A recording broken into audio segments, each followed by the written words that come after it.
Okay, it's 7 o'clock. We'll start. Good evening. Welcome to the Planning and Development Advisory Committee for October the 13th, 2020. I'm going to do a roll call first, and I'll ask the members to confirm by verbal consent. Paul Sedra, I'm here. Dan Kennedy, Here. Dennis O'Connor, I'm here. Deep Bassi, Here. and I'm here as well, John Sapoulos, the chair. In attendance, behind the scenes, we have our Deputy Clerk, Courtney Hortfox, our Secretary Treasurer, Lynn Banks, and we have County Planning Staff, Megan Ferris and Zach Prince. So they're in the background. If there's any questions of planning staff, they're there to help us. Okay, so welcome. We have two meetings tonight, one being the Committee of Adjustment, where we will be having 6 minor variances for approval.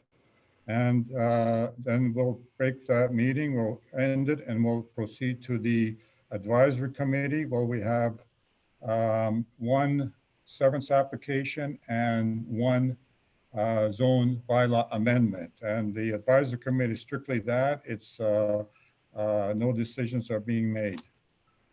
Please note that the meeting is video and audio recorded, and all electronic meetings are uploaded to the municipality's YouTube page. By registering to participate in the meeting, electronic means are consenting to have your likeness and comments recorded and posted on YouTube.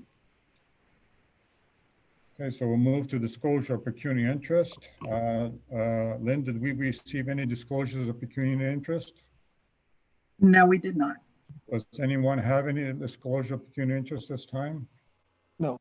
No. Oh, no. Thank you. So move to item number 3, approval of the minutes of September the 8th, September the 8th, 2020. May I have a mover and a seconder for the minutes? I'll move. Dennis moves, second Deep. All those in favor, I'll go around the table. Paul? Favor. Dan? In favor. Dennis? In favor. Deep? Favor. And I'm in favor as well. Okay, so now we're moving into the application for minor variance or permission under Section 45 of the Planning Act. And the purpose of these hearings is to inform and provide the public with the opportunity to ask questions or express their views with respect to a minor variance application before us today.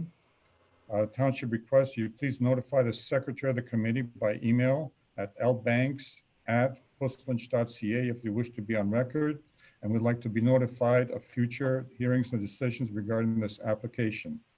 The format of the hearing is as follows. Staff will present information reports specifically outlining the purpose of the application, summarizing compliance with Township's notification and submission requirements, and outlining staff comments. The applicant or agent will present the purpose and details of the application and any further relevant information. Following this, the public can obtain clarifications, ask questions, express their views on the proposal. You will have a maximum of 10 minutes to speak. Following this, the members of the committee can obtain clarification and ask questions as well. The committee will deliberate the application, render a decision, and the decision will be subject to a 20-day appeal period. So we're moving at the first one, minor application D13 CHA Charleston Homes Limited, properly described as Part Lot 17, Concession 10, municipally known as 4568, Concession 11, Township of Puslinch, requesting release of new zoning bylaw 23-2018 as amended to permit a height of 10.728 meters instead of 10 meters as required. So Courtney, could you put the sketch on the board? And Lynn, would you summarize the application, notification, submission requirements, outlining staff, agency, and public comments and recommendations? Notice of the application was given in accordance with the provisions of the Planning Act. Notice requirements for the application have been met and no comments or objections were received. Okay, fair enough. So we'll ask the applicant or agent to come forward. So Courtney, would you please ask the owner applicant to join and present her application?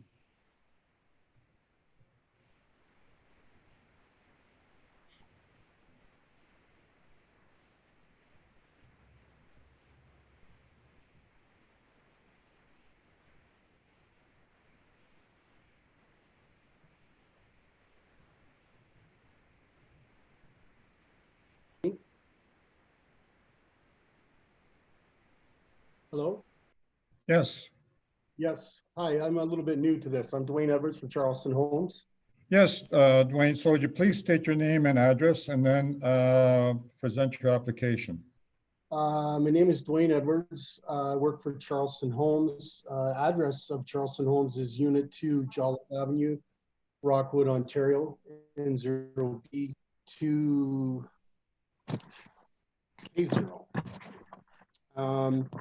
Just reason for the application is just simply the house that we're proposing to build on this lot is one out of our plan book that is extremely difficult to try and maneuver to change the height, overall building height, and feel that the location of the home, the size of the property, distance back from the serviced road.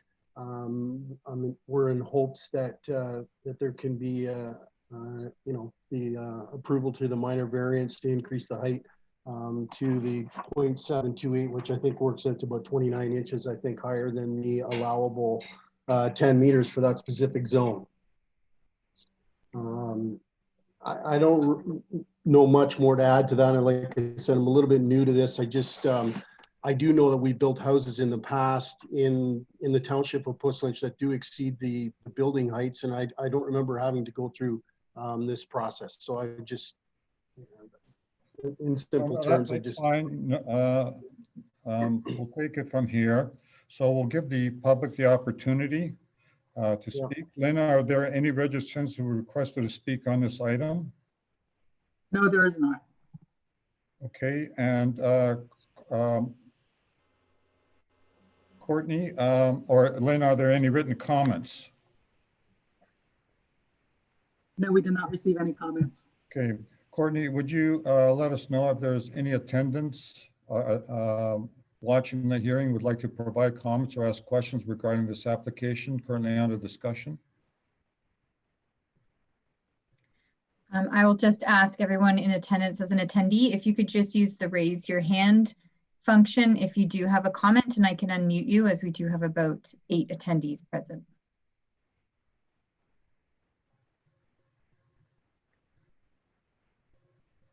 Mr. Chair, I don't see anybody raising their hand, so I would say no comments from the attendees. Okay, thank you very much.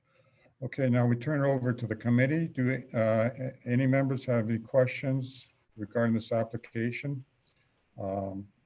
Either from the applicant or the county planner? Go around the table. Paul? No, I'm okay on this one. Okay, Dan? No, same, I'm fine with this. Dennis? I'm fine with it. Deep? I'm okay with this as well. And I am fine as well. So we'll read the actual request, and I'll ask you to each one of you to say whether you're in favor or approve, deny, or defer the application. In the matter of Section 45 of the Planning Act as amended, new comprehensive zoning bylaw 23-2018 as amended, an application for a minor variance requesting permission to allow requesting relief from provisions of the comprehensive zoning bylaw 23-2018 as amended to permit a height of 10.728 meters instead of 10 meters as required. So I ask you to say you approve, deny, or defer the application. So go around the table. Paul? Approve? Dan? Approve. Dennis? Approve. Deep? Approve. I approve as well.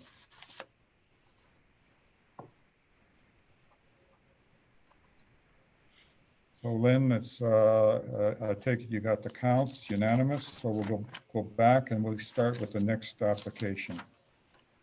Very good. Okay, we move to item 4B, minor variance application D13 LYN, Mary Beth Lynch, property described as Lot 56, registered plan 61M-203, municipally known as 39 Hemlock Crescent, PV Township of Lynch, requesting relief of comprehensive zoning bylaw 23-2018 as amended to permit accessory structure to be 1.5 meters from the front lot line instead of 2 meters as required.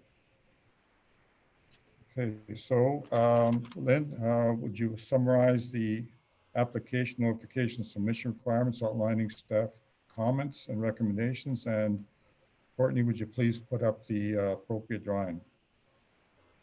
Notice of the application was given in accordance with the provisions of the Planning Act. Notice requirements for the application have been met and no comments or objections were received. Okay, so Courtney, would you please have the owner applicant join the panelists to present their application?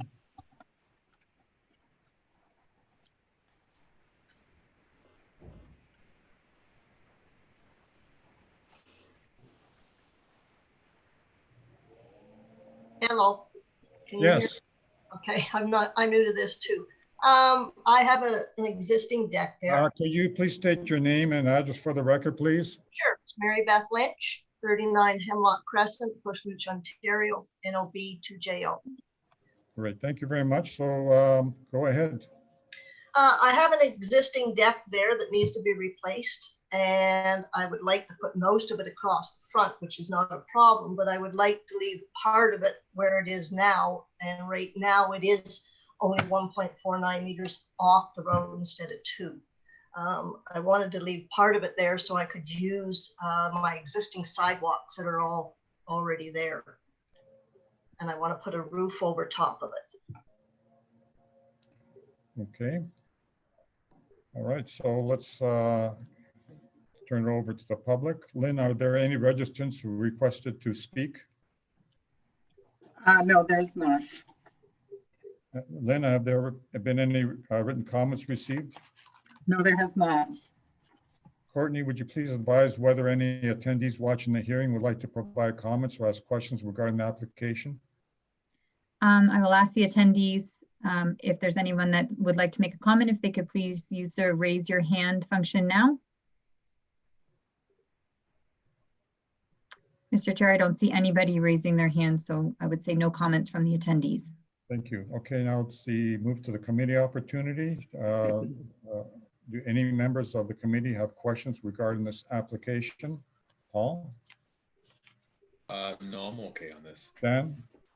The only thing I was wondering is, was there any concerns over snow removal, snow plowing? I don't know. I mean, the deck has been there for 19 years and nobody has complained for the plowing so far.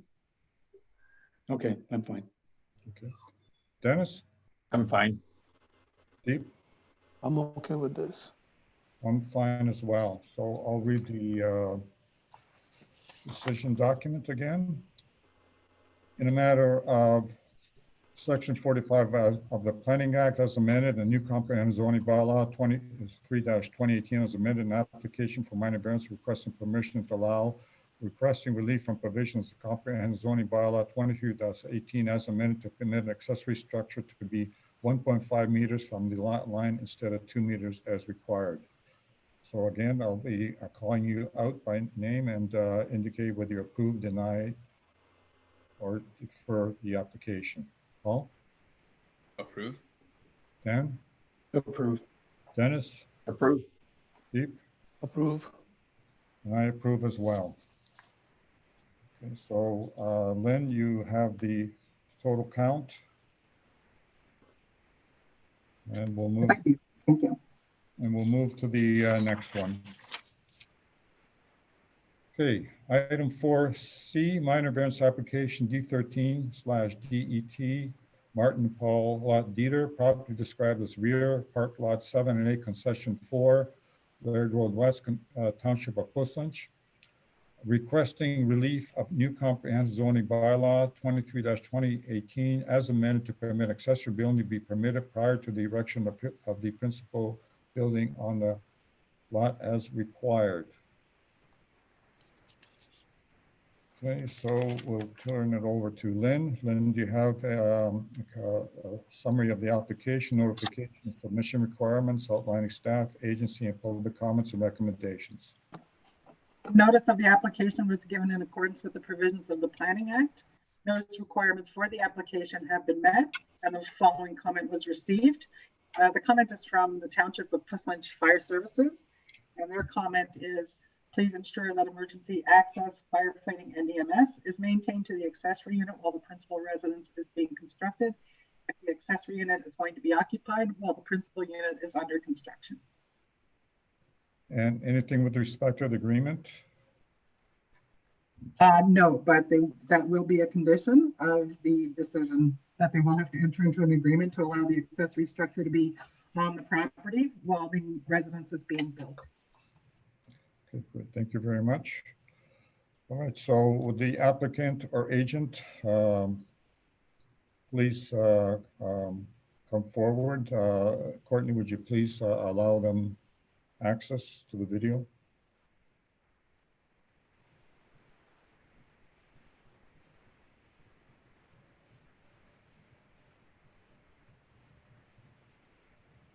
Hello, this is Jeff Buseman. I just want to confirm that you can hear me. Yes, I can, Jeff. I'm sure everybody else can. Great. So this property was subject to a severance recently. The severance was approved, subject to conditions. By having the severance, the houses will be on, if you're oriented from the piece of paper, the existing house is on the left side. There's a number of accessory buildings on the right side. The request is to allow an accessory building to remain after the deed is created, because normally you have to have a house with the accessory building. In this case, I'm going to keep the rear portion of the existing building. It's been set up to be 5% of the lot area of the new lot. The existing front building and the front portion of the back building will both be removed. And so the request is just to so soon afterwards, after the deed is done, the owner will apply for a building permit and construct a house, and then this property will be in conformance with zoning. We acknowledge the need for an agreement and a deposit to ensure that this happens accordingly, properly. Be happy to answer any questions. Okay, we'll turn it over to the public. Lynn, are there any registrants who requested to speak? No, there is not. Okay. Lynn, are there any written comments that have been received? No, there is not. Courtney, would you please advise whether any attendees watching the hearing would like to provide comments or ask questions regarding the application? We'll ask any attendees that wish to make a comment to just use the raise your hand function. Mr. Chair, I don't see any attendees raising their hand. Okay, fair enough. We'll turn it over to the committee now. Paul, do you have any questions of the applicant or a county planner? Yeah, no, as Jeff mentioned, there's going to be an agreement in place, and I think that's obviously important. As long as that agreement outlines the timeline and with regards to demo of the portion of the building, then I'm okay. Okay, fair enough. Dan? No, I'm fine with it.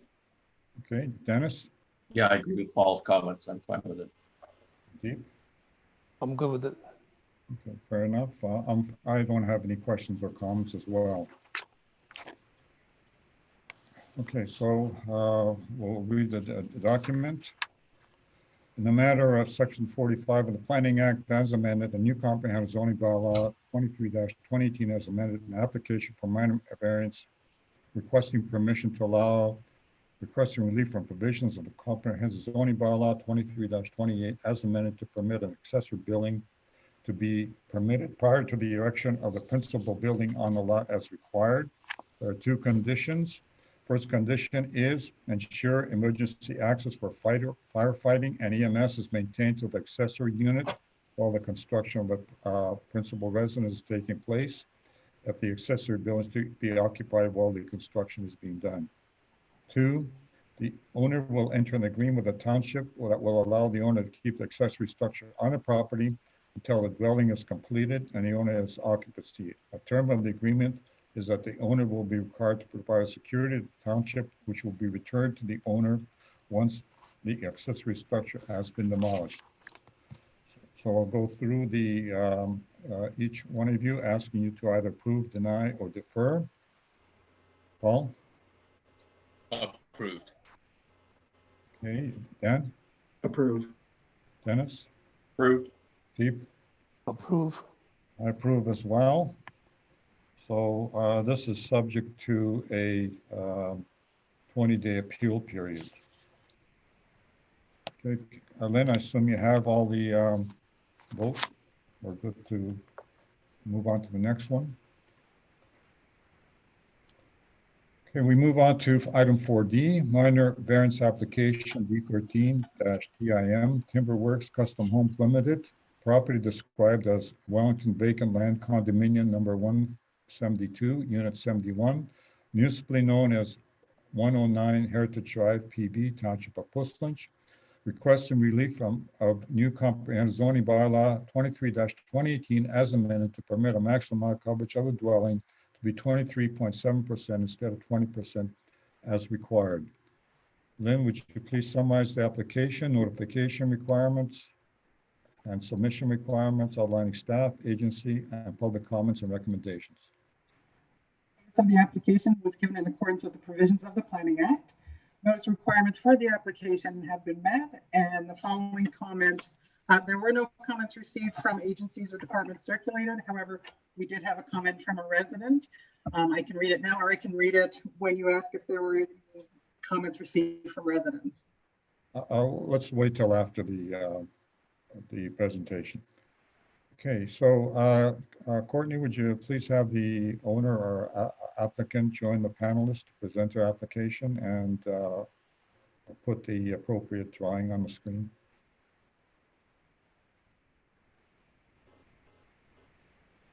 So this is Jeff Buseman speaking. Yes, Jeff, go ahead. I'm the agent for this application. So the request is to have 23.7% coverage for this house compared to the minimum requirement of 20%. You can see the houses on here. This you can see that that request is relative to the whole unit. If you were to include the exclusive use area of the parcel, the percentage would be much less. Also, just to take note that if you can see, if you orientate yourself from the piece of paper on the screen, the unit to the right, unit 70, had a similar request about a year ago for 22%, and the committee approved that one at that time. The dwelling maintains the proposed dwelling that we're proposing on this unit 71. It maintains the required setbacks and demonstrates the functionality with adequate room for a septic and well, even though we have a slight increase. A big factor to think about in this is that the desire is to have a bungalow at this home. If we went 2-story, we could have a lot more square footage and easily meet the area requirement, but the idea is to keep it 1-story. I'm ready to answer any questions or comments. Sean from Timberworks, Sean Marsh may be on the line as well, if there's any questions for either of us. Okay. Lynn, are there any registrants who requested to speak? Yes, there is. I also have those comments if you'd like me to read them out. Sure, please do. So the comment is from a budding landowner, Alex and Susan. I apologize in advance if I pronounce this name wrong. Hydrogeological. Their comments are as follows. We are direct, adjacent, and affected neighbors located on the west side of the above mentioned application, attached and showing our location marked by red X on page 3. We have not been made aware of any application to be made in advance by the applicant, whether by email or verbally. We received the notification of this minor variance application in the mail on October 1st, 2020, and appreciate very much this notice from the township provided. Otherwise, we would not have known. In the absence of receiving and supporting information such as site plan showing the extended coverage area requested, along with all dimensions and proportions of the intended dwelling, we will not be supporting the application and wish to voice our strong disapproval to any such application being approved by the Committee of Adjustment for the Township of Puslinch at this time. We would appreciate receiving at the earliest convenience all relevant materials and documentation, and upon which we shall retain the services of our planner, Mr. Paul Britton of MHBC Planning in Kitchener, to provide us with his written professional opinion of any potential concerns that may affect us as direct and abutting landowners in Wellington vacant land condominium number 172, unit 72. We will be attending the Zoom webinar scheduled for October 13th, and would appreciate to be invited to participate by speaking to the committee and answer any questions that members may have. We would also appreciate being notified of the decision by the Township of Puslinch. A copy of this email and request will be hand-delivered to your offices by October 8th, 2020. If we could assist in providing instructions or directly via reply email, that would be appreciated. Thanking you in advance. Okay, thank you. Lynn, would you please announce the first person who wishes to speak? And Courtney, would you please unmute the attendee? I believe it will be Alex Serwachek. Ms. White Fox could confirm that for us. That's correct. Okay, would you please state your name and address for the record? Our names are Alex and Susan Serwachek, and we live at 105 Heritage Lake Drive. Okay, so I'll ask you to present your questions or clarification requirements or information or your views on a proposal. We will give you 10 minutes to speak. As each question or clarification asked, I will ask the applicant to respond. If it's a planning matter, I will ask the county planner to reply. Okay, fair enough. Okay, I will, sorry. Go ahead. I will speak from a prepared text, which I'm happy to provide by email to Lynn for your files. Good evening, and thank you, members of the Committee of Adjustments for the Township of Puslinch, for your time and to hear our issues. Our names are Alex and Susan Serwachek. We are the owners that reside at 105 Heritage Lake Drive, Puslinch, directly beside the minor variance application being discussed, D13 DIM. With the front and side yard required setbacks being recognized, and the additional square footage has nowhere else to go but either up or to expand to the rear yard to a total of 915 square feet as follows.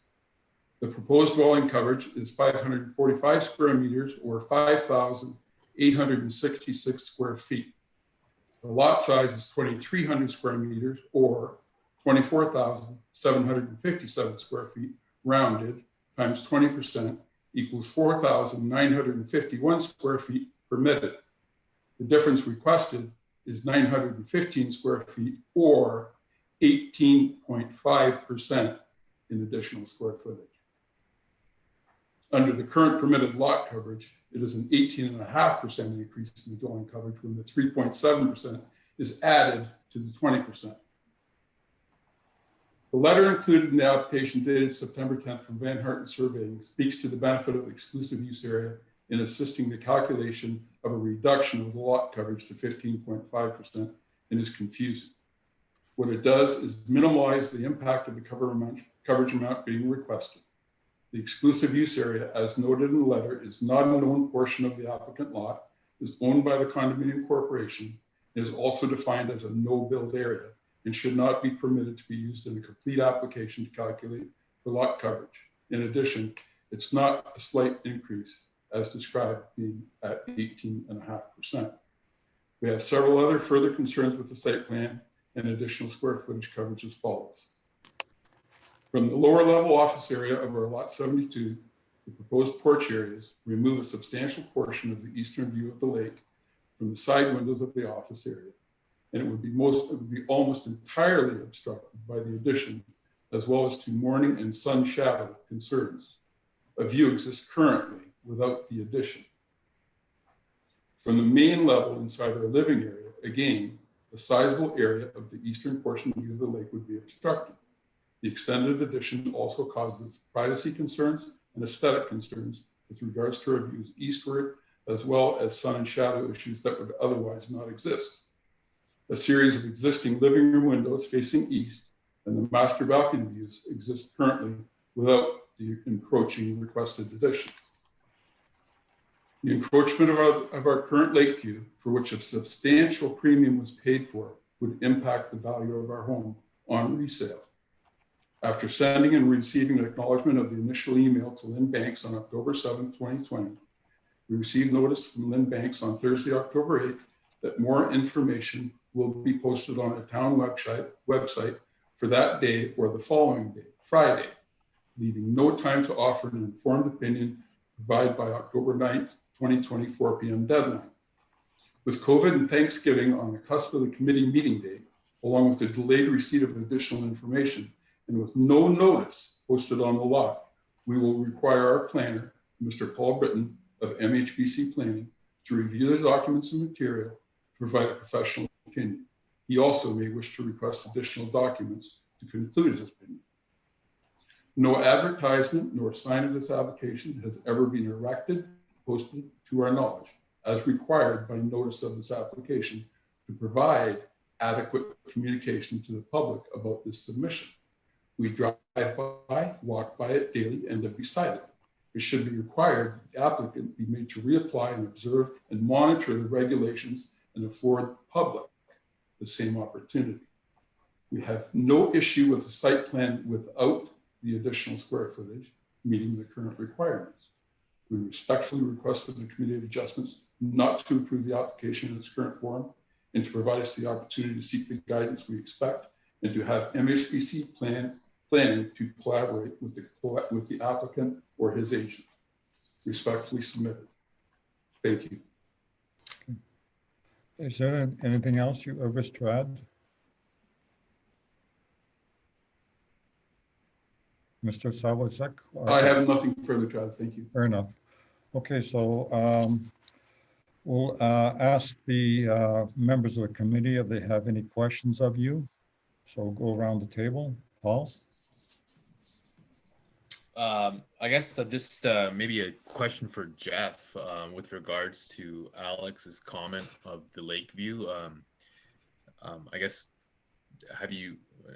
has this been looked at or was it considered when this application was done? I have not looked at, we have not evaluated the lake view to see what it could, what the impacts of this house are. The reality is if you, even if you reduce the size of the house, there's potential that the position of the house wouldn't change any bit for the relationship of the unit next door. Okay. You could reduce the house in different corners. Yeah. Okay. The other point that Alex made, maybe for the township, is with regards to notice. I'm just kind of throwing it out there for the committee as well. Like, I think we should confirm, like, if there wasn't a notice put out there, then you know, that's something that we should think about as well. So let's ask Lynn. Lynn, when did the notice first go out to the public? The notice was mailed on September 21st. Now, I know the mail Canada Post is a little slow getting the mail through. There was a sign posted on the property and I have that in my file. It's September 29th. So that, I mean, I'm just saying, because Alex meant, maybe Alex, you can confirm this, but I thought you had said that there was no notice on the property. I have a picture to evidence that there is no picture on the property. We were first notified of this, and I thank the township for sending us the letter by mail that we received on October 1st.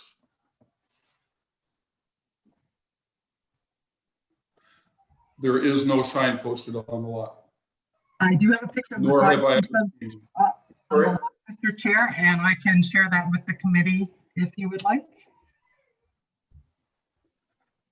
I drove by there on Monday, and there was in fact a sign on the property. A small red sign. Hey, Paul, any other questions? Okay. No, that's good. I'll leave it to our committee. Okay, Dan? Question to Jeff. I was just wondering if you had any comments to Alex's comments about the percentage. It's just looking at the numbers in a different way.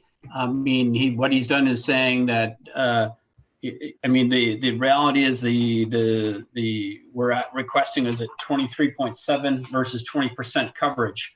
What has been done is a presentation of the numbers of the growth. If you went from the one size that is allowed by 20% to the growth that is to the size that's allowed by 23.7%, he's crunched the numbers to show you what kind of percentage growth that is. So it's just a different way of presenting the numbers. I guess the other comment I'd like to make is that the planning report by by Megan Ferris has gone through this, and I mean, sorry, Zach Prince has gone through this, and basically they're considering that the variance meets all the 4 tests, and including that it's minor, that it's in compliance with the official plan, and compliance with zoning bylaw, and is in conformance with and is desirable for the planning.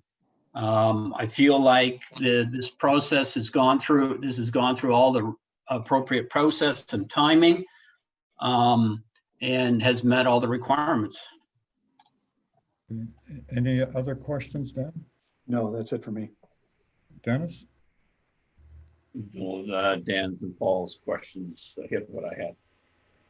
Okay. Deep? No, my question's been answered already by Len and Jeff as well. Okay. I'm concerned that the neighbor has not received the adequate time to properly assess this. He's written an email to us signifying the timelines, and he wishes to engage a planner. And given the timelines and desire to have a properly vetting by this consultant, I really have difficulty moving forward on this without the neighbor having the benefit of his consultant. I don't know how the rest of you feel on this. Mr. Chair, sorry if I may interrupt. We do have one other attendee that wishes to make a comment. Oh, fair enough. Thank you very much then. So let's leave it at that. And thank you, Courtney. And would you, is this a person who's registered or somebody who's putting up their hands? It is Mr. Sean Marsh, and he's not been registered, but he is raising his hand to speak.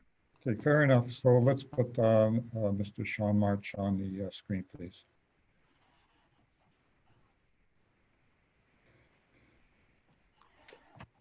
Hello.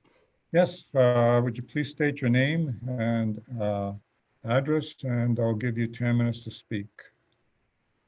I'm Sean Marsh, owner of Timberworks Custom Homes. We've been building out at Pleasant Heritage Lake for the last 6 years. I live at 19 Lambeth Lane in the subdivision. I just a couple things. The sign, I don't know how you can miss the sign. It's a pink sign. It's very bright. I mean, and literally on the lot next door. I got to say, I was a little surprised. I had no idea that they had an objection, and I certainly would have been happy to discuss it, you know, before the meeting. I didn't know. I just got an email tonight at 10 to 7 saying with the objections. I guess my biggest one surprise, you know, we built Alex's home. Of course, there's going to be homes next door. You look at the home, then 2 homes down, Dr. Majid's home, almost exact same size as that. 4 homes down, lot 68, almost the exact same size. Actually, that home is larger than this home. So it's not out of keeping with the site. And more importantly for us, last year, you know, I attended all the comprehensive zoning bylaw meetings over the last couple of years, and we were granted in that we were going to get another 5% coverage. And my understanding, and Jeff can correct me on this if I'm speaking out of turn here, but my understanding was that every other site in the township got an additional 10% coverage, and Heritage Lake was to be given 5% coverage. And that was all, that work I believe is all done. And all we were waiting on was the public meeting, and then COVID hit a week before the public meeting. So that all got put on hold. So in the meantime, we've had to use the minor variance, and that was the same. Jeff Buseman represented us last year for lot 68 and lot 70. Again, the exact same sized homes that are already existing, and you know, it's literally 2 lots down and 4 lots down. So I don't quite get the view thing, because the lots are so deep, and with the exclusive use, I mean, the backyards on these are actually quite amazing, I think. So I'm not sure I understand the blocking of your view with the nicest backyards I've seen anywhere.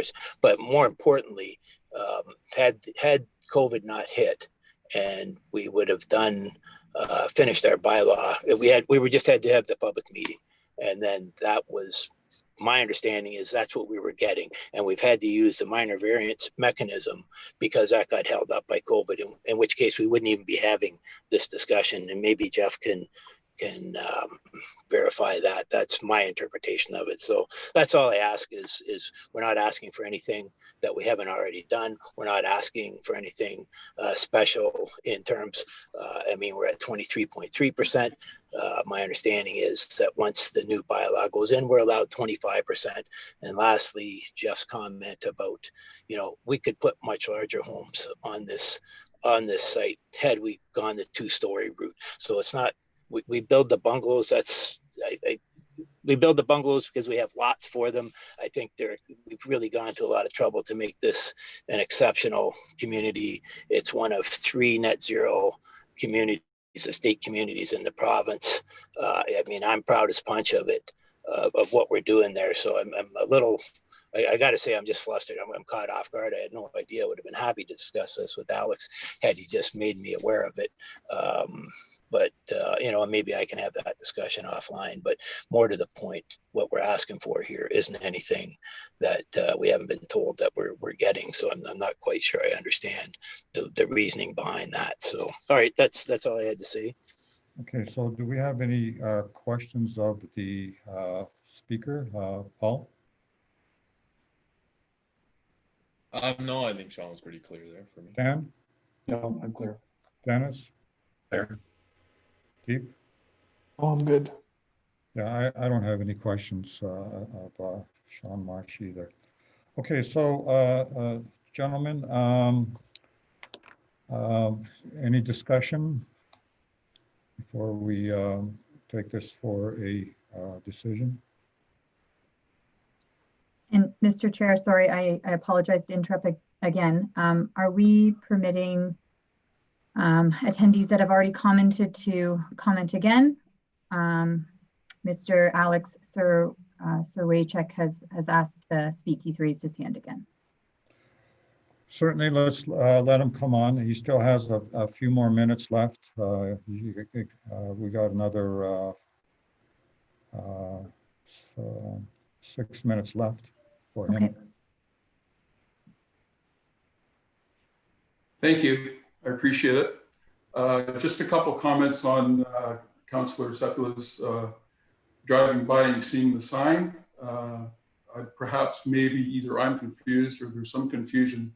The small pink sign that he sees is on the other item on the agenda coming up next on lot 56 or unit 56. And with regards to the 23.7%, that's a total of 18.5% of the 20%. So while it sounds minor in nature, going from 20 to 23.7, it is 18.5% or 915 square feet. So maybe there's some juggling that can be doing by moving the balcony further east to improve our view that we paid for. And that's my comments. Thank you. Thank you very much. Okay, Lynn, you had a photograph of the sign being up. Yes, I did. I can send it to Ms. White Fox if she can put it on the shared screen if you'd like.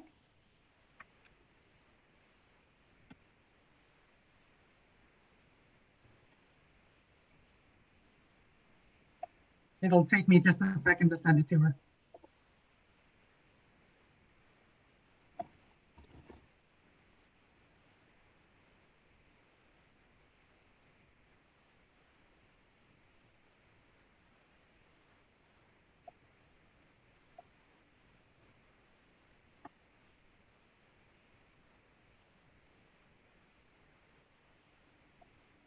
Okay, she should be receiving it in a moment. Mr. Chair, Jeff Buseman here. May I speak in the meantime while we're waiting? No, let's resolve this one first, and then we. Sure.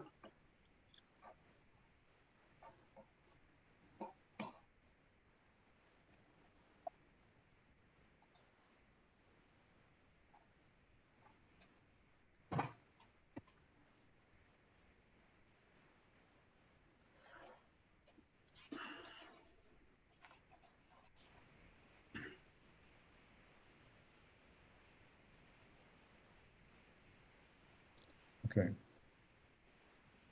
All right, fair enough. So we've seen it all. So that answers that question. Let's ask Mr. Guzman the last comments before we take it into the committee for a decision. I just, I guess Sean's comments fairly strong and very similar to the things down the road. Maybe after this meeting, Sean and Alex can talk a little bit about shifting things a little bit in the dwelling, but I'd ask the committee to approve and support it, primarily based on the evidence before us, but also the planner's report that their satisfaction that in conclusion, planning staff is of the opinion that the requested variance does meet the 4 tests of the Planning Act. And that's, I think that's the main thing that the committee is deciding upon. So I ask for the committee's support. Thank you, Mr. Chair. Okay, so let's take it back into the committee. Any comments? None? Okay, so let's go through the document, and I'll ask you to either approve, deny, or defer the decision. In the matter of Section 45 of the Planning Act, as amended, new comprehensive zoning bylaw 023-2018, as amended, an application for minor variance requesting permission to allow requesting relief from provisions of a comprehensive zoning bylaw 23-2018, as amended, to permit the maximum lot coverage of the dwelling unit 71 to be 23.7% instead of 20% as required. So I'll ask you to either approve, deny, or defer, and we'll go around the table. Paul? Defer. Dan? I approve. Dennis? Defer. Sorry, Dennis, didn't hear you. Defer. Defer, fair enough. Deep? Approve. Okay, and I also defer as well. The reason for the deferral, I think, is because we don't believe that the neighboring property had adequate time to respond and present his case appropriately at the notice of decision meeting. Okay, fair enough. Let's move on to the next one. Mr. Chair, before we move on to the next one, do you want this brought back at the November Pdac meeting? I think we'll leave it up to the proponents, the applicants to see. I'm sure they're going to be talking to the neighboring property, and hopefully they can resolve the matter amicably and in time for that meeting. If not, then it'll be up to them if they want to bring it forward or defer it. Okay, very good. Thank you. Lynn, new zoning bylaw, when's that scheduled for a public meeting? I believe Ms. White Fox would be able to give us an update on that.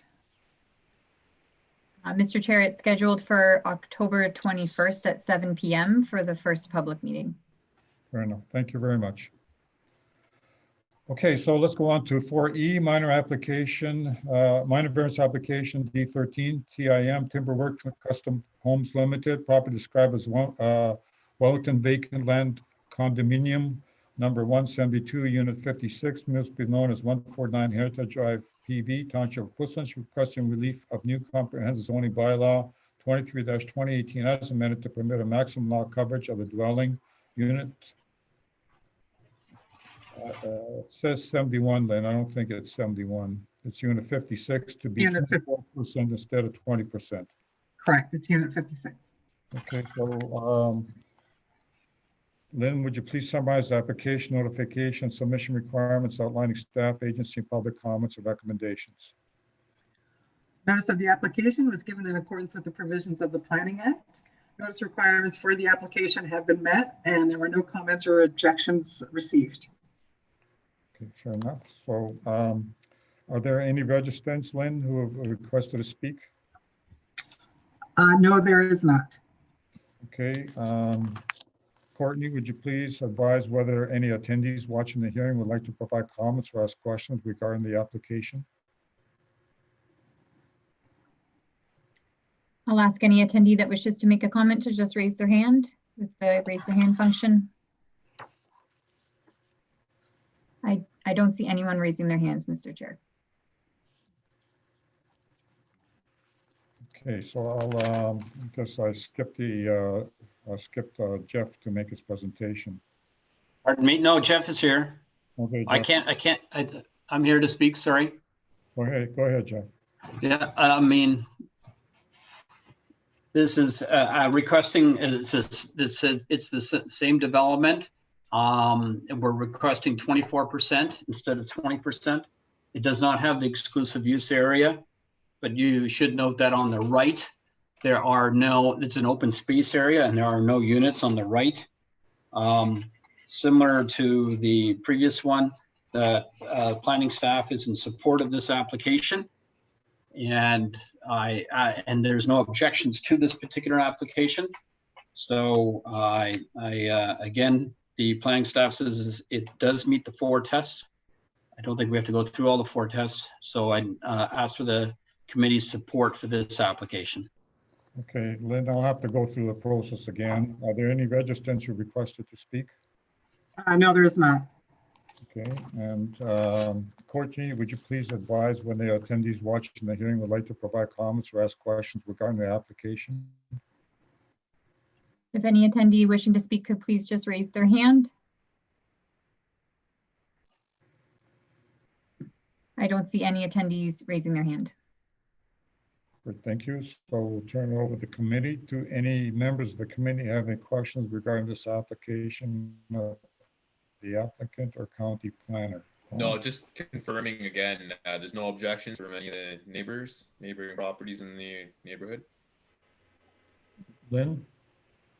I did not receive any objections from any of the neighbors in the area. Thank you. Dan? No, I'm fine. Dennis? I am fine. Steve? I'm good. And I'm fine as well. So let's read this document. In the matter of Section 45 of the Planning Act as amended, new comprehensive zoning bylaw 23-2018 as amended, an application for minor variance requesting permission to allow requesting relief from provision of comprehensive zoning bylaw 23-2018 as amended to permit the maximum lot coverage of the dwelling unit 56 to be 24% instead of 20%. So I'll ask each member whether you're approving, denying, or deferring the application. Paul? Approve. Dan? Approve. Dennis? Approve. Steve? Approve. I approve as well. So Lynn, you have the count. And we'll, Yes, I do. Thank you very much. okay, I'll move on to minor variance application T13 HOH Paul and Mary Bowen Noddle property described as Part Lot 21, Concession 8, municipally known as 4458 Victoria Road, South, Township of Puslinch, requesting relief of new comprehensive zoning bylaw 23-2018 as amended to permit a reduced lot frontage of the retained parcel to be 13.99 meters instead of 120 meters as required. So, Lynn, would you please summarize the application, notification, submission requirements, allowing staff, agency, and public comments and recommendations? Notice of the application was given in accordance with the provisions of the Planning Act. Notice requirements have been met, and the following comment was received. And that is the comment from our Public Works Department, and that their comment is that the entire front be cleared of all vegetation to provide safe sight lines in all directions for the entrance to the property. Okay, thank you. Courtney, would you please have the owner applicant join the panelists to present your application and present the drawing? Thank you. Thank you, Mr. Chair. Jeff Buseman of Van Harten's speaking again. This drawing is really a zoom snapshot of the site. Maybe I should have also had a second drawing to show the overall picture, in that this is an approved severance, and the severance is quite large, but it's having a narrow strip between, well, actually, let me say that again. There's a severance in the front. The retained land is still quite large and has a frontage of 14 meters. And so what's going to happen here is that the existing driveway that goes through where the severance is now is going to be removed for part of the driveway, and a new driveway will be installed in the 14-meter wide strip. So the request is for a variance of 14 to be 14 meters instead of the 120 on a parcel that's greater than 4 hectares. There's been some concern raised about the safety of the entrance. The new driveway is going to be placed at least 4 meters away from the hydro pole. The hydro always provides a requirement that clearance has to be at least 1.5 meters. So we're going to be 4 meters, so there's plenty there. I did speak to the gentleman in charge of Public Works this morning, and he checked the entrance this morning, and he found that the entrance was fine. He did say there's some shrubbery that has to be removed to make it better yet, but he has approved the entrance as what's shown on the drawing. So I will, the Honottos couldn't be here today. I will review this with Honottos to say that they have to remove that vegetation at the entrance. We've seen many other severances with this type of scenario in the past where we have a narrower strip leading to the house and so forth in the back. In this case, there's a house and a shop and so on and further back. You can see we've kind of had have an initial footprint of where the house and septic will go on the approved severance. If there's any questions, I'd be glad to answer them. Thank you.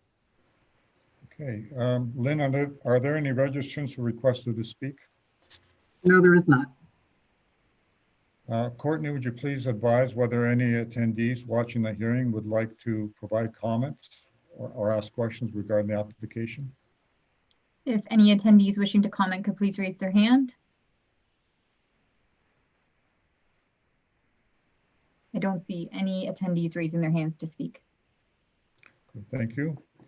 Okay, we turn over to the committee. Do any members of the committee have any questions regarding this application? Questions of the applicant or county planner? I'll go around the table. Paul? No questions. Okay. Dan? No questions. Dennis? No, I'm good. Steve? No, I'm good. My only concern was a safe entrance, and Jeff has already addressed that. Okay, fair enough. I don't have any questions. I'm good. Thank you, Jeff, for providing the clearance drawing.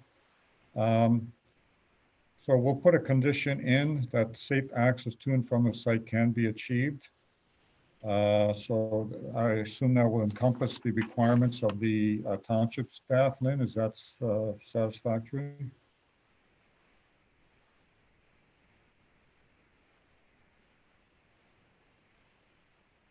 Lynn? Yes, sorry, Mr. Chair. Yes, it is satisfactory. I'm just putting that into the decision right now. Sorry, That is satisfactory. I'm just in the process of putting that condition in the decision right now. okay, this is the decision that I just read. Okay, yep, I see that. Okay, fair enough, thank you. You're welcome. So let's go through this. In the matter of Section 45 Planning Act as amended, new comprehensive zoning bylaw 23-2018 as amended, an application for a minor variance requesting permission to allow requesting relief from provision of comprehensive zoning bylaw 23-2018 as amended to permit a reduced lot frontage of the retained parcel to be 13.99 meters instead of 120 meters as required.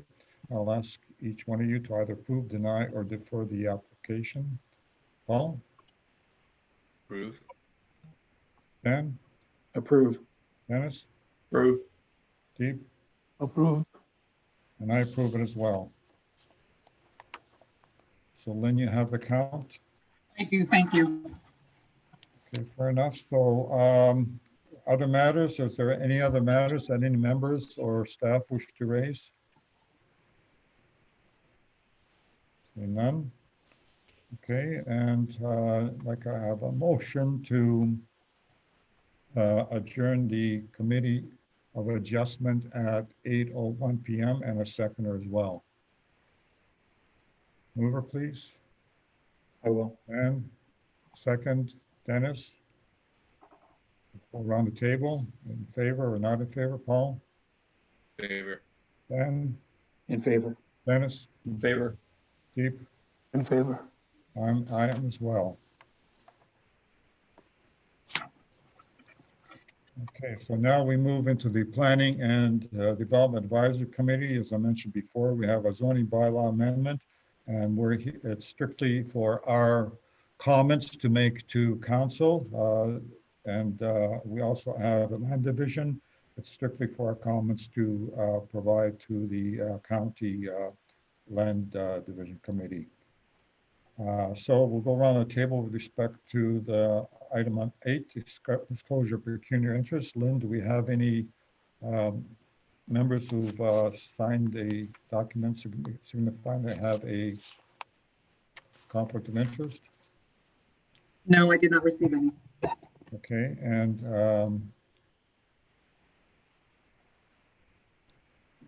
do any members have any conflict of interest they wish to disclose at this time?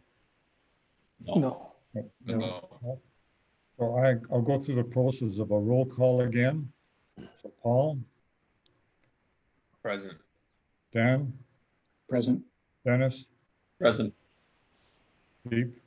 Present. I'm here as well. Okay, so let's move on to item number 9, approval of minutes of September the 8th, 2020. Do I have a mover and a seconder? Moved by Deep, second by Dan. Go around the table. Paul? Approve. Dan? In favor. Dennis? In favor. Deep? In favor. I am in favor as well. Okay, now let's move to zoning bylaw amendment. Number 11, zoning bylaw application D14 CBM aggregates, division of St. Mary's Cement Inc., Canada, part of lot 25, concession 1, municipally known as 4222, 4228, and 4248, sidewalk 20 South, Township of Puslinch. The purpose and effect of the application is to amend the Township of the Township Puslinch new comprehensive zoning bylaw 23-2018 to permit a below water pit on lands located immediately south of the existing CBM Lancy pit and will operate an expansion to this pit. So again, I just stress this is strictly for the benefit of our committee to ask questions of the applicant, and they will ask the applicant what their timing is after the presentation. Okay, Courtney, would you please have the agent join the panelist?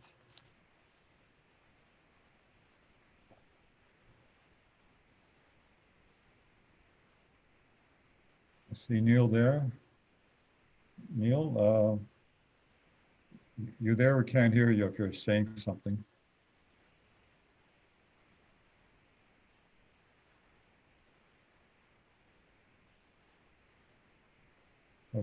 Neil, we're waiting.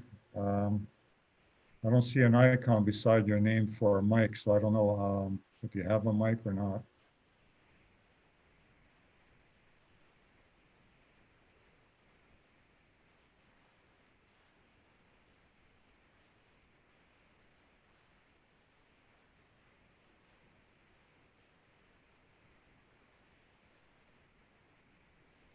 Courtney, is there any way we can contact Neil to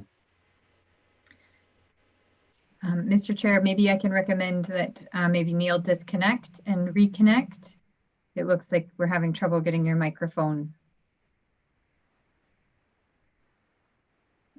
Oh, there he is. Good evening, Mr. Chair. Apologies for the delay. I'm not sure what happened on my end there. No, go ahead and make your presentation. Thank you.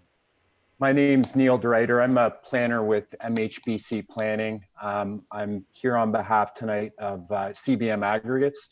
Also watching the meeting is Steve May, who's a lands manager with CBM.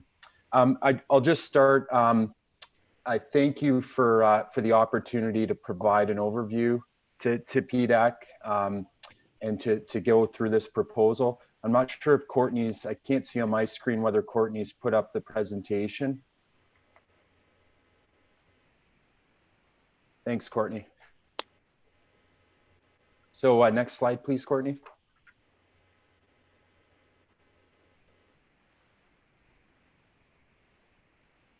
So this is an application for a below water pit, which will act as an expansion to CBM's existing Lancy pit.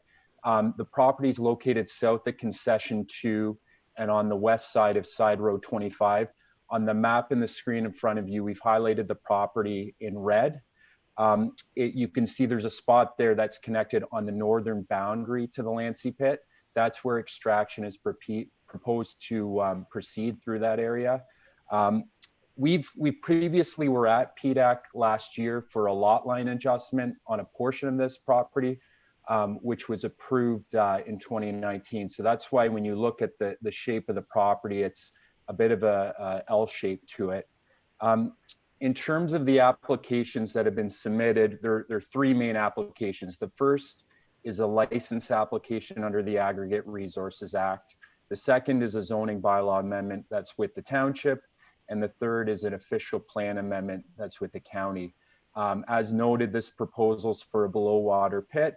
The licensed area of the pit's about 15 hectares with an extraction area just over 10 hectares.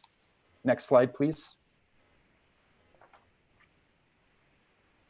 In terms of the location, and I think it's quite apparent from this area, it's a significant aggregate resource area.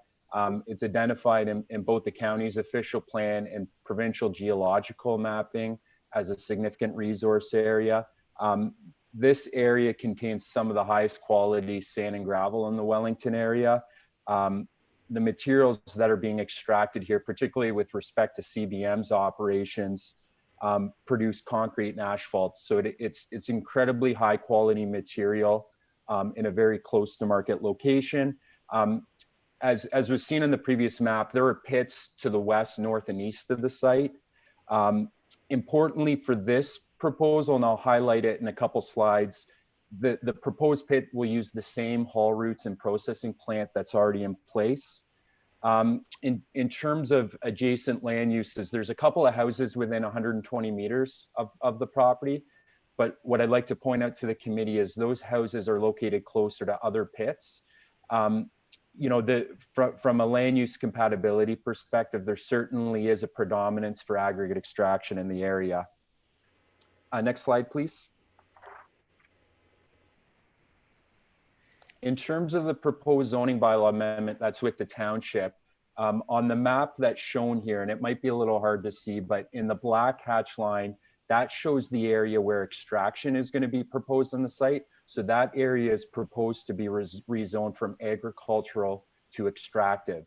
The area on the property that's shown in the green hatch, that denotes the significant woodland. Thanks, Courtney. That area is not going to be extracted. It will be protected. And further, it's not subject to any changes in the zoning bylaw amendment. And we've actually, within the county official plan amendment application, that area, which is a Greenlands designation, is proposed to increase by a small amount. Next slide, please.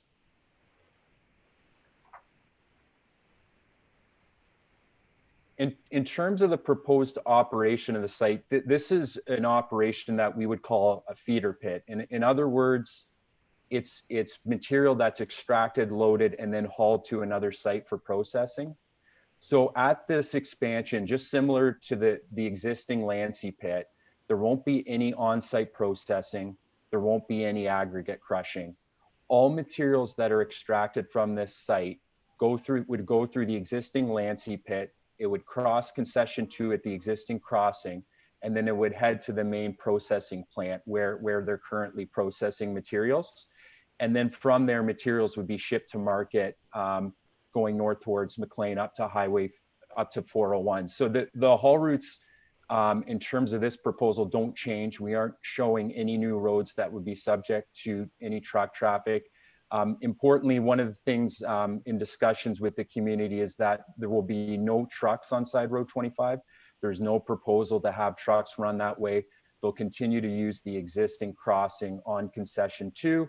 The last point that I also want to raise too is the tonnage condition. In terms of a gravel pit, there's a condition that's placed on the license that specifies how many tons of material can be removed in any given year.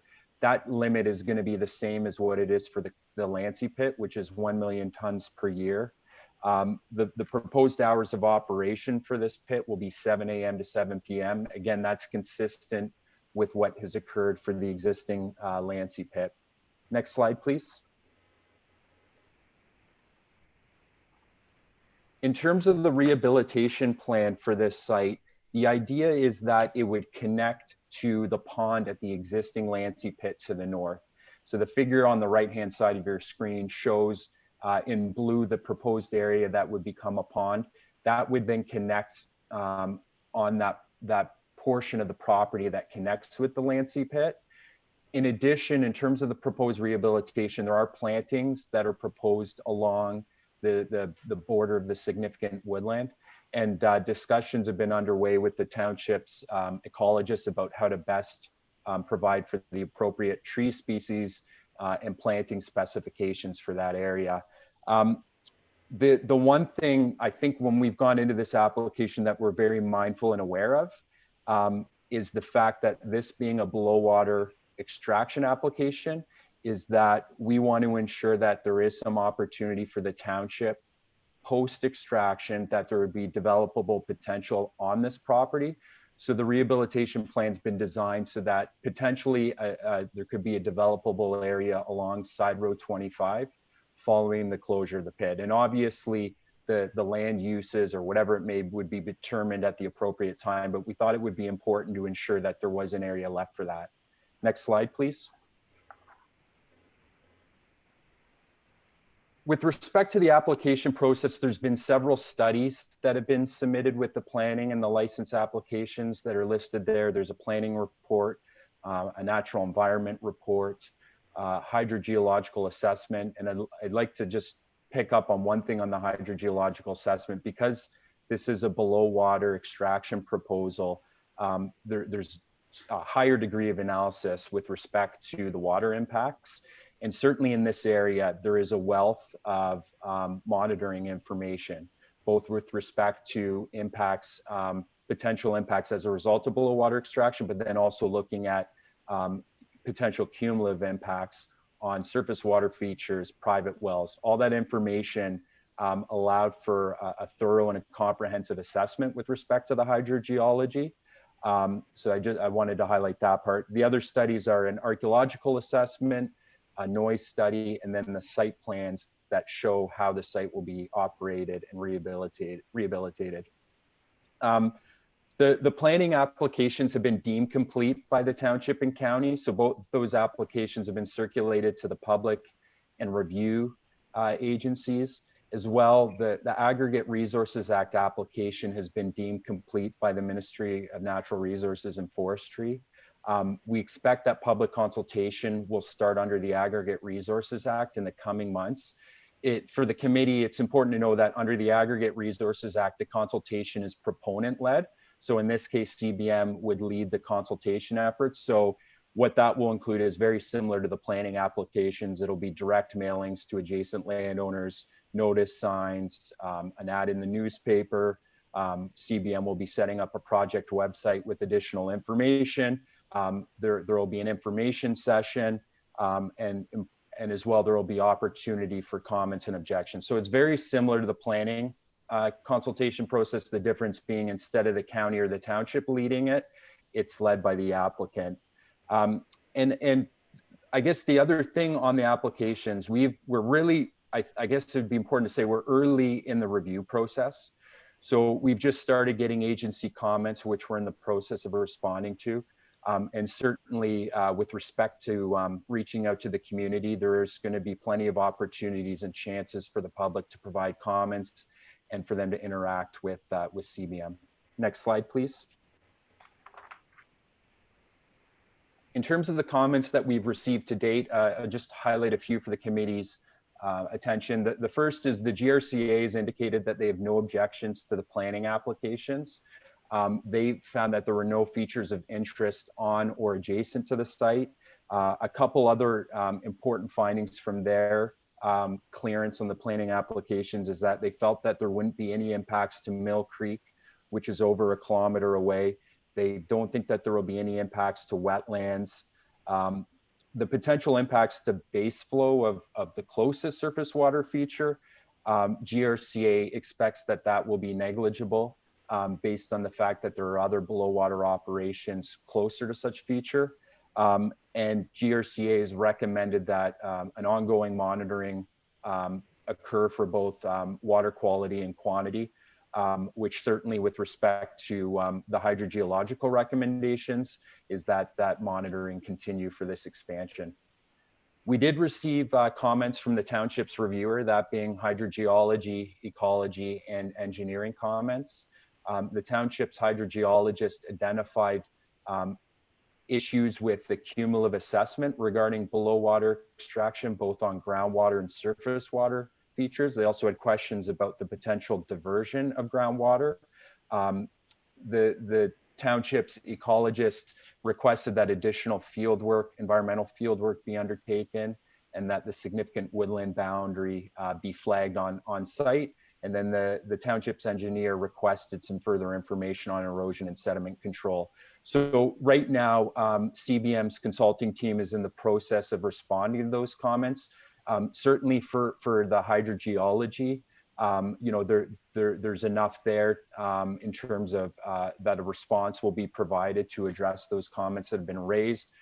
We've already done some further work with the township's ecologist regarding confirming the wetland boundary, in which he recently visited the site to take a look at what area has been mapped as significant woodland and then to flag it on the site. So there's been some further work there. And then we expect a response will come out shortly to the township's engineering comments. Next slide, please.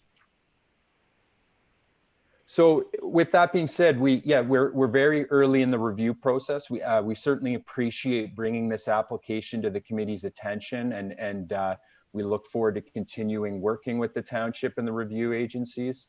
And certainly if any of the committee members had any questions, we'd be more than happy to answer them. Thank you very much. Okay, so let's turn it over to the committee. Paul, any questions? There's a lot of good information there, so I'll leave it to my colleague to ask any questions. I'm okay for now. Okay, Dan? I got a few, and we got the information today, so there's a lot of reading to take in, and I didn't really have that much time to put into it. But one thing that I did catch, you're saying there's static well testing. Do you also do pump down tests, and are these working wells that you do the tests on? Through you, Mr. Chair. I think what I'd mentioned is that there are monitoring wells that have been installed on the expansion lands.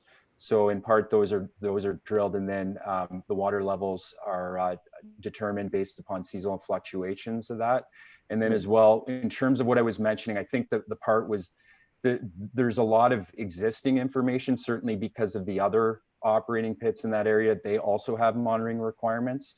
So there's basically a network there that the hydrogeologists are able to tap into to help identify what is the water table elevation, and then if below water extraction was to occur, what are the potential impacts? So I don't know if that answered your question.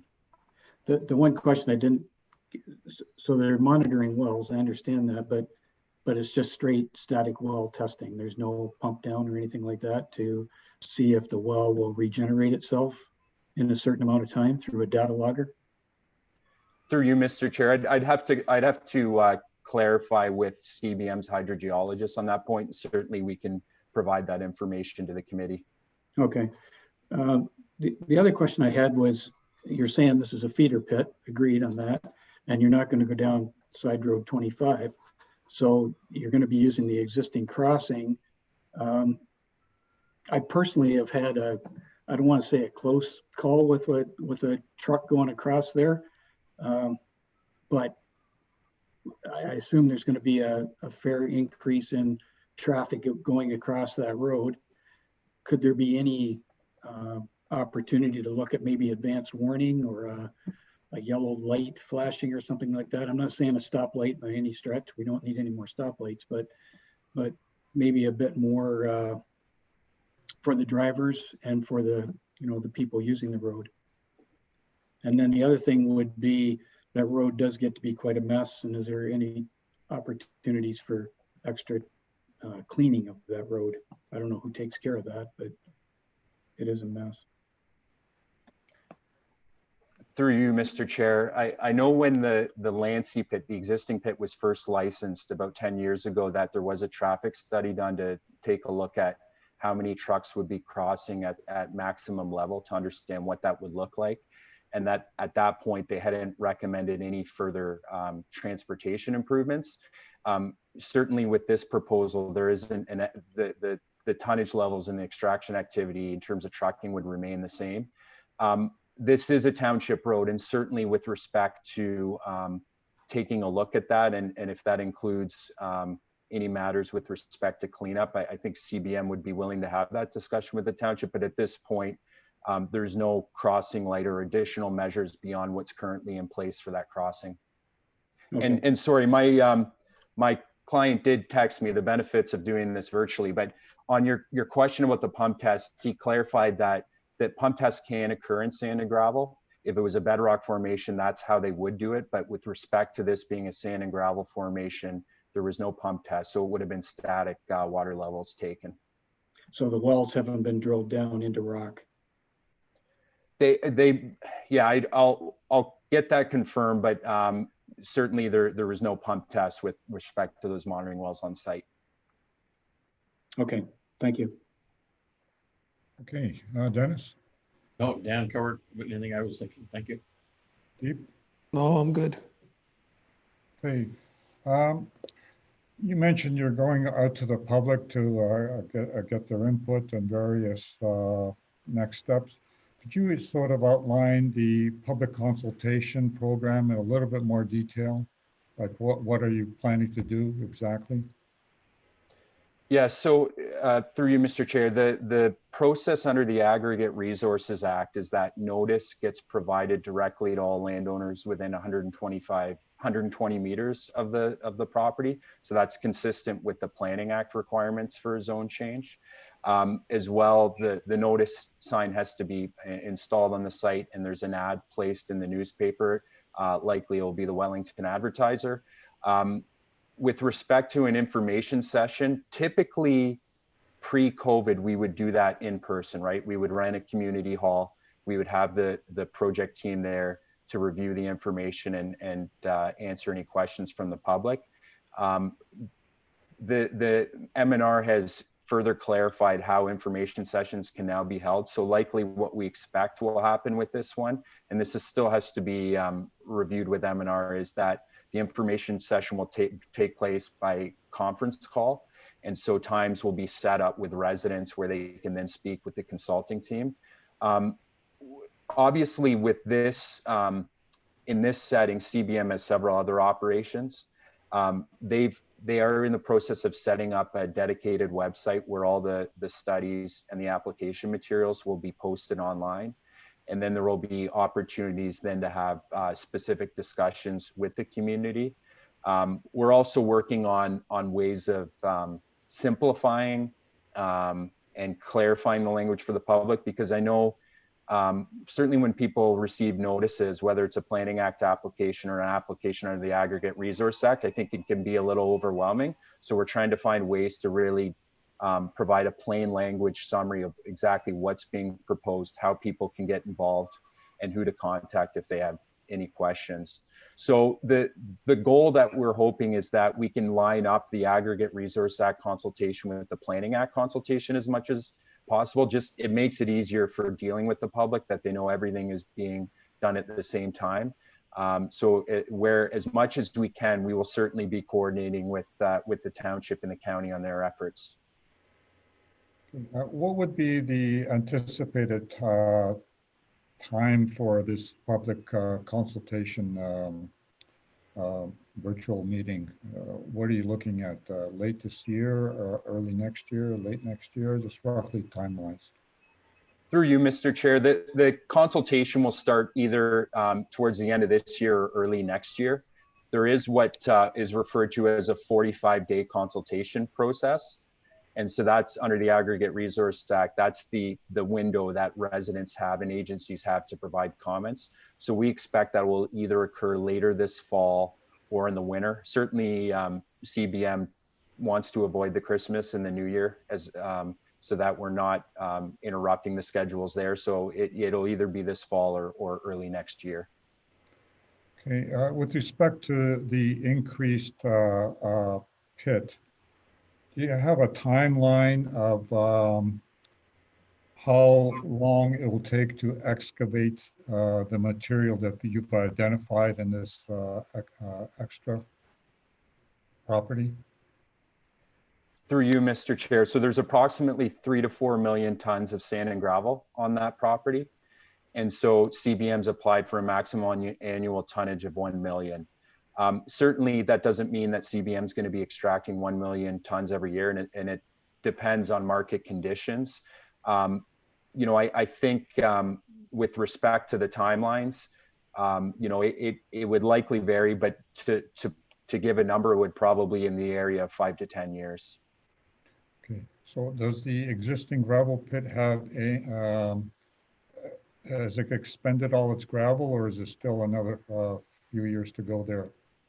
There is still some materials left, Mr. Chair. And what's going to happen, because this is an expansion, what we call the working phase, that'll continue from the existing pit and work its way into the expansion. So right now there's a setback along the southern boundary of the existing pit. So that will be removed. So there's material there that would be extracted from the existing pit. So there is still some reserves left within that pit. Okay, that's all I have. I'll turn it back to the committee members. So we had the presentation. So I'm going to suggest we move that we receive the presentation, and unless you would like to add some other comments. I know, Dan, you added the issue of traffic, better crossing control type of thing, and road cleaning. We can throw those in as well. Okay. Anybody else have any suggested comments? Okay, so I'm going to suggest we have the motion that we receive the presentation and forward concerns with respect to managing cross traffic and road cleaning. So do I have a mover for this? And a seconder, Dan first. Paul second. Okay, we'll go around the table. Paul, Approve. Dan, Approve. Dennis, Approve. Steve. Approved. Okay, I'm approve as well. Great, thank you very much, Neil. So we'll move on to the next item. Thank you, Mr. Chair. Have a good evening. You too. Okay, land division, severance application B40-20, also known as D10/DAG, Donald Dagley, care of Andrew Sarr, part lot 18, concession 9, 4539 Victoria Road, South Bushlands. Proposed severance is 60-meter frontage by 133 meters or 0.8 hectares. Vacant land for proposed rural residential use. Retained parcel is 39.7 hectares with 350-meter frontage, existing and proposed rural residential use with existing dwelling and shed. So again, I just stressed that we're providing comments to the county's land division committee. And Courtney, would you please have the agent or applicant join the panelists to present their application and flash the appropriate drawing on the screen. Thank you.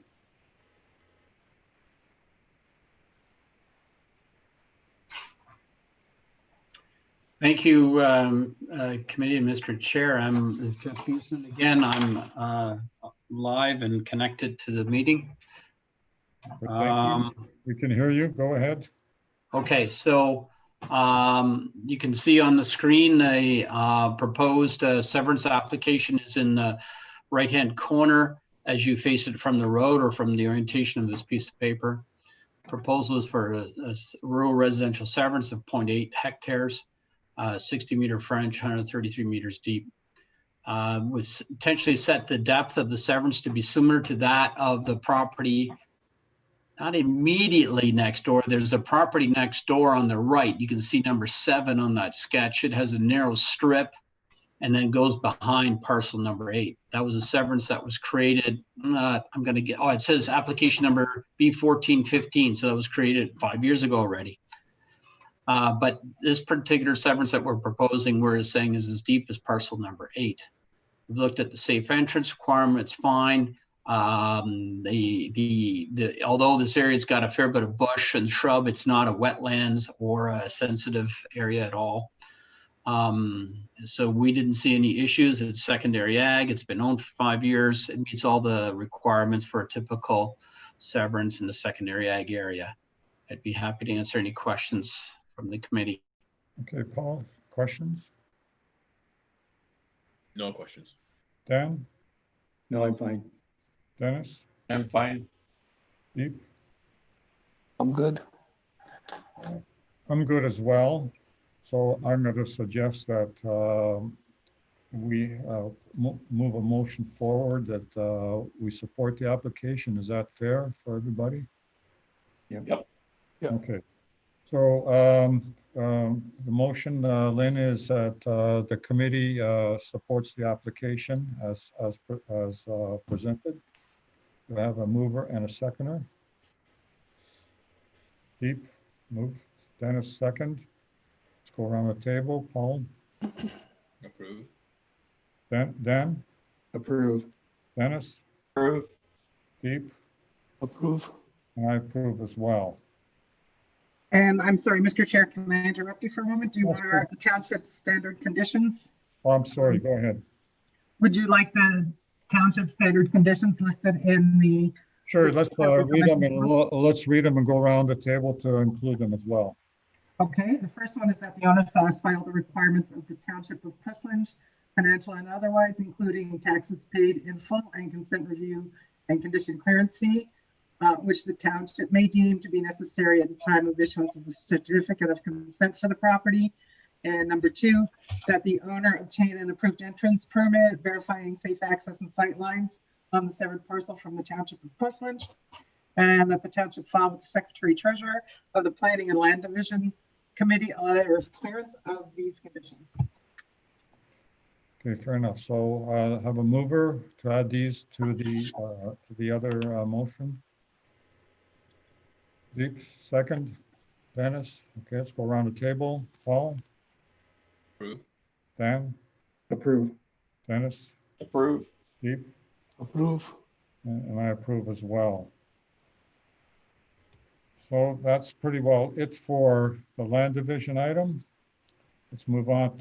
I guess, Jeff, we can go if nothing else here for you.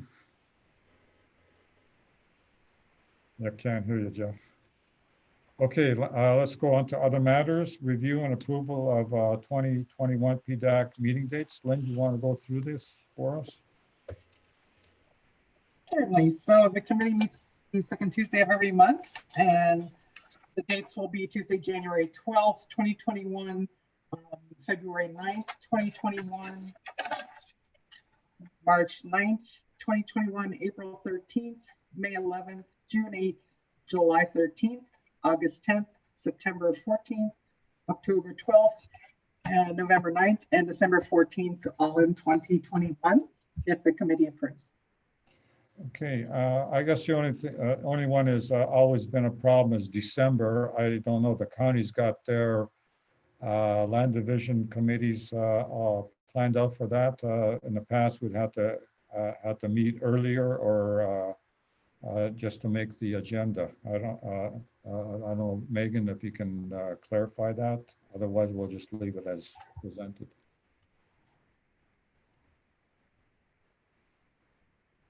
Mr. Chair, good point. I'm just trying to see if I can find our 2021 schedule. That might take me a second. No problem. While you're looking at that, I'll ask the other committee members, any comments or questions on these dates, with the exception of December? Paul? No issue for me. Dan? Fine with me.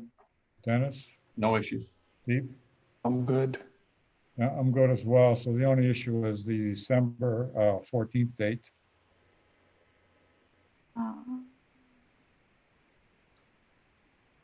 Sorry, just bear with me here. December 14th would be your next committee meeting. So yeah, just clarifying that the January 14th land division meeting would require comments by December 9th.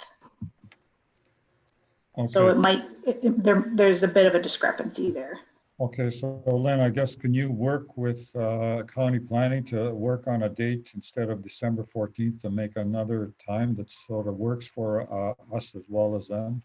Yes, I will. I can report back at the November meeting. Great, thank you. Okay, so do we need to approve this, Lynn? You can approve it if you'd like, or we can wait until the next meeting in November once I've spoken with the county. Okay, so let's approve everything until December. So we'll get a mover for approving January through November. And second, Dennis, let's go around the table. Paul? Approve. Dan? Approve. Dennis? Approve. Steve? Approve. And I approve as well. Okay, item number 14, closed meeting none. Our next meeting is Tuesday, November the 10th at 2020 at 7 p.m. And it's 8:38. So do I have a mover to adjourn the meeting at 8:38? I'll move it. Okay, Paul will move. Second, Deep. Go around the table. Paul? Approve. Dan? Approve. Dennis? Approve. And Deep? Approve. And I approve as well. Great. Thank you very much and have a great evening. You too. Thanks, everybody. Take care, guys. Thanks, everyone. All Good right. night.